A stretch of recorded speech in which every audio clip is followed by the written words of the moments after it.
Good afternoon, I'm Raylene Ramsey. This is your afternoon news fix for Wednesday, the 3rd of December. Public Service Commissioner Sir Brian Roach says he would have sacked Andrew Coster if he'd had to. The former Police Commissioner has resigned as the Social Investment Agency Chief Executive, effective today. Coster says he accepts full responsibility for shortcomings when he was in charge, identified in an IPCA report into the handling of serious allegations against then Deputy Commissioner Jevon McSkimming. Roach says Coster has done the right thing. The IPCA report indicated a number of very significant failings. He was accountable for it. He's accepted that accountability and acted accordingly.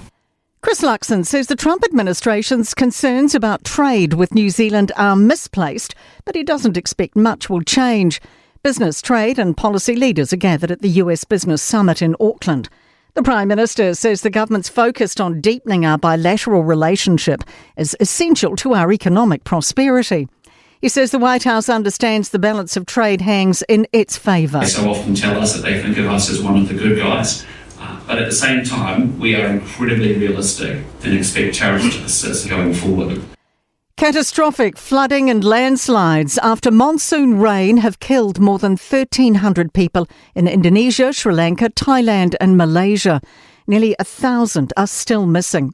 The BBC's Astu Destra Ajengrastri says some in Indonesia have been cut off almost a week. Food now is very scarce, there's no clean water, there's no clothing, and people have to loot stores and warehouse in order to find food.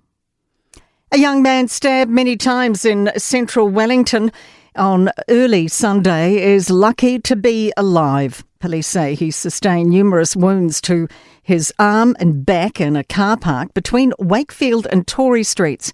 Police say any of his wounds could have been fatal, but he's now stable in intensive care. They want to hear from anyone with any information. Pleas for fishers to steer clear of Papanui Point, one of our deadliest drowning hotspots. 2 men disappeared rock fishing off the point in October of 2021. And since 1980, 18 drownings have been confirmed. A coroner's this week recommended closing public access.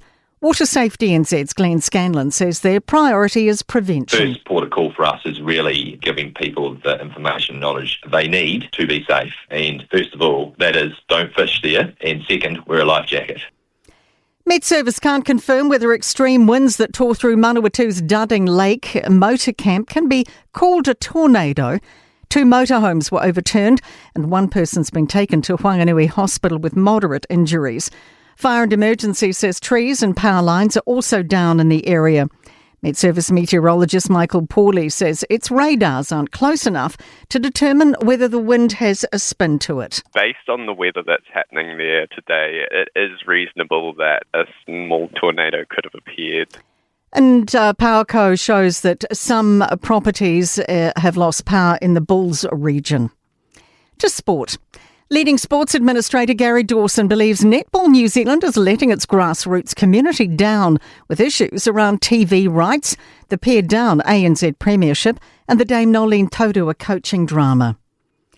Horse of the Year has been cancelled due to increased costs and reduced revenue, but organisers are hoping the Hastings event will be back in 2027. And the All Whites will play 2 more home matches ahead of next year's Football World Cup. Auckland's been confirmed to host 3 nations at the end of March as part of the FIFA series. That is your latest news fix, and we'll be back with the next update tomorrow morning from the Newstalk ZB newsroom.